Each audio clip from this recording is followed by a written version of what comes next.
Almost 90% of the student कहीं ना कहीं अपने फाइनल ईयर और डिग्री में आके ये चीज़ ज़रूर रिग्रेट कर रहे होते हैं कि यार हमने कुछ अपने पास 2 to 3 ऑफ कॉलेज डिग्री में कुछ ऐसी मिस्टेक्स ज़रूर करी जो हमें नहीं करनी चाहिए थी, या जो हमें कोई पहले बता था जिससे अवेयर रहते, जिससे हमें फाइनल ईयर में आके ये रिग्रेट नहीं करना पड़ता और प्लेसमेंट में इतनी दिक्कत नहीं आती। तो इसी प्रॉब्लम को एड्रेस करने के लिए हम अपनी नई वीडियो के साथ आ गए हैं आपके सामने। नमस्कार, मेरा नाम है शुभम, आपका दोस्त और होस्ट, और आप देख रहे हैं taking famous, a newly build YouTube channel which is mostly based upon the tech related stuffs.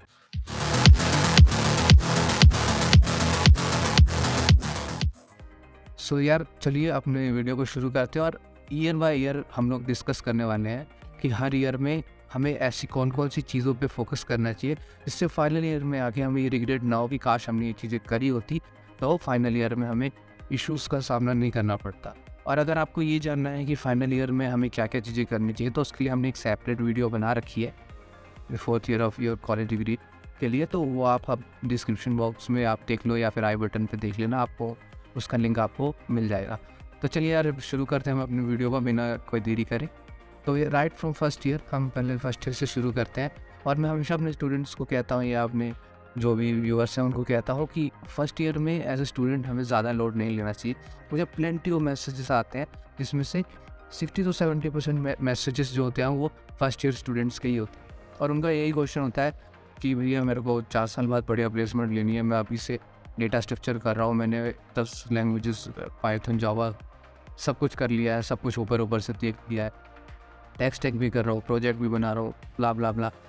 तो मैं उन्हें ये सजेस्ट करूँगा यार फर्स्ट ईयर जो होता है ना एक्सप्लोर करने के लिए होता है, ठीक है। तो फर्स्ट ईयर में ना आप अपने कॉलेज को समझिए, कॉलेज का प्लेसमेंट्स को समझिए, उनका प्लेसमेंट चलता कैसे, कब कब आती है, क्या होता है। उससे मोस्ट इंपॉर्टेंटली आपके कॉलेज में सोसाइटीज़ वगैरह होंगी टेक रिलेटेड, इवन सब एक्स्ट्रा करिकुलर रिलेटेड सोसाइटीज़ भी होंगी, आप उनको ज्वाइन करिए, ठीक है। तो ये आपका फर्स्ट ईयर का गोल होना चाहिए, फर्स्ट स्टेप होना चाहिए ये कि आप उन सब चीज़ों को ज्वाइन करिए। अपार्ट फ्रॉम दैट आप प्रोग्रामिंग लैंग्वेज सीखिए, कोई प्रोग्रामिंग लैंग्वेज सीखिए, उस पर फोकस करिए। प्रोग्रामिंग लैंग्वेज सीखने से मेरा क्या मतलब है वो आपको समझ में आ जाएगा कि कई लोग प्रोग्रामिंग लैंग्वेज सीखने और डेटा स्ट्रक्चर दोनों को कन्फ्यूज़ करते हैं, ठीक है, दोनों में कन्फ्यूज़ रहते हैं। प्रोग्रामिंग लैंग्वेज सीखना अलग चीज़ है और उस प्रोग्रामिंग लैंग्वेज में डेटा स्ट्रक्चर करना अलग चीज़ है, दोनों का डिफरेंस अलग है अगर मैं आपको समझाऊँ तो, ठीक है। तो वट आई सजेस्ट यू कि आप पहले कोर प्रोग्रामिंग लैंग्वेज सीखिए, कोई भी पकड़ के, जावा, C++, कोई भी पकड़ के। तो वंस आपका प्रोग्रामिंग लैंग्वेज क्लियर है, आपको प्रोग्रामिंग लैंग्वेज समझ में आ गई, सीख लिया आपने, आपने सोसाइटीज़ में क्या बोलते हैं पार्टिसिपेट किया, एक्स्ट्रा करिकुलर एक्टिविटीज़ किया, और जो आपके कंप्यूटर साइंस फंडामेंटल सब्जेक्ट है कंप्यूटर में वो तो है ही, ठीक है। तो क्योंकि हमारे पास काफ़ी चीज़ें होती है फर्स्ट ईयर में करने के लिए, तो ये सब चीज़ें जो है वो हमारा मेन फोकस होना चाहिए फर्स्ट ईयर के लिए, ठीक है। तो यहाँ तक तो हमारी होगी फर्स्ट ईयर की बात। अब हम आते हैं सेकंड ईयर में, अपने थर्ड सेमेस्टर में। अब थर्ड सेमेस्टर से एक्चुअल गेम शुरू होती है। अब क्योंकि आपने अपना प्रोग्रामिंग लैंग्वेज सीख ली है तो आप डेटा स्ट्रक्चर करने के लिए रेडी है। Apart from that what I suggest you कि आप अपना जो भी आपका पैशन है जो आप कर रहे हैं सोसाइटीज़ में, कई लोगों को खेलना पसंद होता है, कई लोगों को डांस करना पसंद होता है, कई लोगों को म्यूज़िक पसंद होता है, तो आप उसको भी परस्यू करिए क्योंकि अभी भी आपके पास उतना लोड नहीं है और आपके पास प्लेंटी ऑफ टाइम है, ठीक है। तो आप उसको परस्यू करते करते आपको अपना डेटा स्ट्रक्चर शुरू कर दिए। डेटा स्ट्रक्चर शुरू करने से मेरा मतलब है कि आप कोई कोर्स पकड़िए, ठीक है, और उसको थर्ड सेमेस्टर पूरा 6 महीना लगा के आराम से उसको करिए, ठीक है। उससे क्या होगा ना कि आपके पास प्रोग्रामिंग लैंग्वेज आपने फर्स्ट ईयर में सीख ली थी, डेटा स्ट्रक्चर आपने थर्ड सेमेस्टर यानी सेकंड ईयर के स्टार्टिंग में फर्स्ट सेमेस्टर में सीख लिया, ठीक है। तो आपके पास आगे बहुत टाइम बच जाएगा उस डेटा स्ट्रक्चर को इम्प्लीमेंट करके नए क्वेश्चंस करने के लिए, ठीक है। तो थर्ड ईयर में इतना कि अपार्ट फ्रॉम दैट आप ना अपना इंटरेस्ट के लिए एक्सप्लोर भी करते रहो टेक के लिए in the third semester itself. मैं एक्सप्लोर करने से मतलब है कि आप वेब डेवलपमेंट हो गया, मशीन लर्निंग हो गया, इन सब चीज़ों के बारे में थोड़ा थोड़ा सीखो, ठीक है। फिर आपको किसी पर्टिकुलर डोमेन को चूज़ करना होगा फोर्थ सेमेस्टर में। जब हम फोर्थ सेमेस्टर में एंटर कर रहे हैं तो अब आप जो आपने थर्ड सेमेस्टर में एक्सप्लोर किया ना टेक्स को, like web development, machine learning, blockchain, artificial intelligence, cyber security, किसी को भी एक्सप्लोर किया, तो आप फोर्थ सेमेस्टर में उसको पकड़िए। मैं पकड़ने के लिए क्यों कह रहा हूँ, क्योंकि फोर्थ सेमेस्टर में आप मिनी प्रोजेक्ट्स बनाओगे उन टेक्स्ट को लेके या उन टेक्स्ट को लेके जिससे आपकी पकड़ उन पर तेज़ होगी, और साथ साथ में डेटा स्ट्रक्चर तो आप कर ही रहे। डेटा स्ट्रक्चर को कभी भी आप साइड में मत रखना, ठीक है, साथ साथ में करना। अगर आप 3 क्वेश्चन के per day in your second year करते हो, तो अगर मान लो मैं 200 दिन का सेमेस्टर मेरा ईयर है, क्योंकि बाकी वेकेशन छुट्टियाँ और बहुत चीज़ों में निकल जाता है, तो भी आप 200 इंटू 3 600 क्वेश्चन एक साल में कर पा रहे हो सेकेंड ईयर में। और अगर मेरे को कोई बोले कि थर्ड ईयर के स्टार्टिंग तक अगर इस करिकुलम को फॉलो करके तेरे 600 क्वेश्चन डेटा स्ट्रक्चर के हो जाएंगे, तो मैं खुशी खुशी वो अडेप्ट कर लूँगा वो मेथड, ठीक है। तो व्हाट आई सजेस्ट यू कि आप इस चीज़ को फॉलो करिए फॉर द सेकेंड ईयर। तो सेकेंड ईयर के एंड तक आपका अच्छे नंबर ऑफ डेटा स्ट्रक्चर के क्वेश्चन भी हो जाएंगे। उसके अलावा आपने टेक्स्ट स्टैक भी एक्सप्लोर कर लिया, तो आप ये डिसाइड कर पाएंगे कि आप थर्ड ईयर में कौन से टेक्स्ट स्टैक पे काम करने वाले हैं। क्योंकि मेरे को काफ़ी सारे मैसेजेस और कॉल्स भी आते हैं इवन ये पूछने के लिए कि भैया मैं किस चीज़ में प्रोजेक्ट बनाऊँ, मेरा प्रोजेक्ट किस चीज़ में होना चाहिए, वेब डेवलपमेंट करूँ, मशीन लर्निंग करूँ। क्योंकि जो भी हमारा करंट ट्रेंड चल रहा है उसके बेस पे लोग कंफ्यूज रहते हैं कि इस पे प्रोजेक्ट। तो मैं उनको यही सजेस्ट करता हूँ कि अपना इंटरेस्ट देखो, आपका इंटरेस्ट किस चीज़ में, आप प्रोजेक्ट भी अच्छा उसी में करो। तो सेम थिंग यहाँ पे भी लागू होती है कि अगर आपने सेकेंड ईयर में इंटरेस्ट अपना देख लिया कि आपका इंटरेस्ट क्या है, तो आप थर्ड ईयर में उसके बेस पे अच्छे प्रोजेक्ट्स बना सकते, ठीक है। तो ये तो हो गई हमारी बात प्रोजेक्ट्स की और डेटा स्ट्रक्चर की, जो हमारा पैरेलली चल रहा है, ठीक है। अब क्योंकि थर्ड ईयर स्टार्ट हो चुका है, हमारे पास टेक्स्ट स्टैक भी रेडी है और हम डेटा स्ट्रक्चर तो साइड बाय साइड कर ही रहे हैं। तो अब थर्ड ईयर में जो आपका मेन गोल होना चाहिए वो totally focused on projects and data structure ही होना चाहिए। सेकेंड ईयर में हमने ये चीज़ें सिर्फ ऊपर सीखी, ठीक है, limited number of data structure question किए पढ़ने, और उनकी डिफ़िकल्टी भी हमने कम रखी क्योंकि सिर्फ हमें वो चीज़ें सीखनी थी और समझनी थी। अब जो है हमारा इम्प्लीमेंटेशन बेस्ड काम चालू है, ठीक है। तो अब हम देखेंगे कि जो अभी हमने सेकेंड ईयर में सीखा उसको हम इम्प्लीमेंट कैसे कर सकते हैं, ठीक है। तो अब हमें medium to hard level data structure question पे भी मूव करना है, और 2 to 3 अच्छे प्रोजेक्ट जो टेक्स्ट स्टैक हमने सेकेंड ईयर में एक्सप्लोर किए थे उसको उठा के 2 to 3 अच्छे प्रोजेक्ट करने हैं अपने थर्ड ईयर में, ठीक है।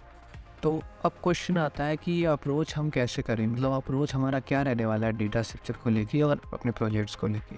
तो यार डेटा स्ट्रक्चर को लेके बहुत सिंपल सा अप्रोच है कि आप कॉम्पिटिशन्स देना चालू कर दो right from the starting of third year. आपके पास अभी भी एक साल है बिफोर प्लेसमेंट्स, तो आप कंपटीशन देना चालू कर दो, लीड कोड पे जाओ, क्वेश्चन सॉल्व करना चालू कर दो, जीएफजी पे जाओ, आर्टिकल्स पढ़ना चालू कर दो। और what I would suggest you ना कि जीएफजी पे जब आप जाते हो तो वहाँ पे एक आर्टिकल कंट्रीब्यूशन का भी कॉलम होता है, ठीक है।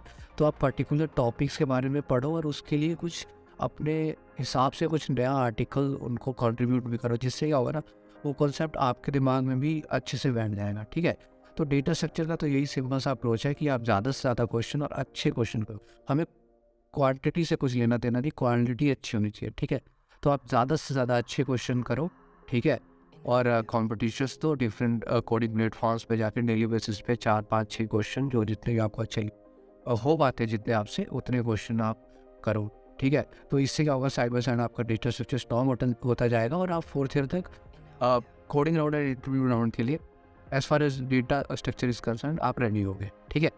अब बात करते हैं प्रोजेक्ट पे। तो प्रोजेक्ट के लिए 2 तरीके मैं बता सकता हूँ आपको। या तो आप कोई प्रोजेक्ट देखो, ठीक है, उसको फॉलो अलोंग करो। जैसे सपोज वेब डेवलपमेंट के लिए कर सकते हैं कि जैसे आप ई-कॉमर्स वेबसाइट उठा लो, ठीक है, और ई-कॉमर्स वेबसाइट की मल्टीपल ट्यूटोरियल्स आपको मिलेंगे, आप उसको फॉलो अलोंग करो और उसके अंदर अपने फीचर्स कुछ ऐड करो नए, जो कि आपको उस टीचर ने नहीं बताए, ठीक है। तो उससे आपका खुद का एक नया प्रोजेक्ट आपकी खुद की नोवेल्टी एलिमेंट के साथ तैयार हो जाएगा।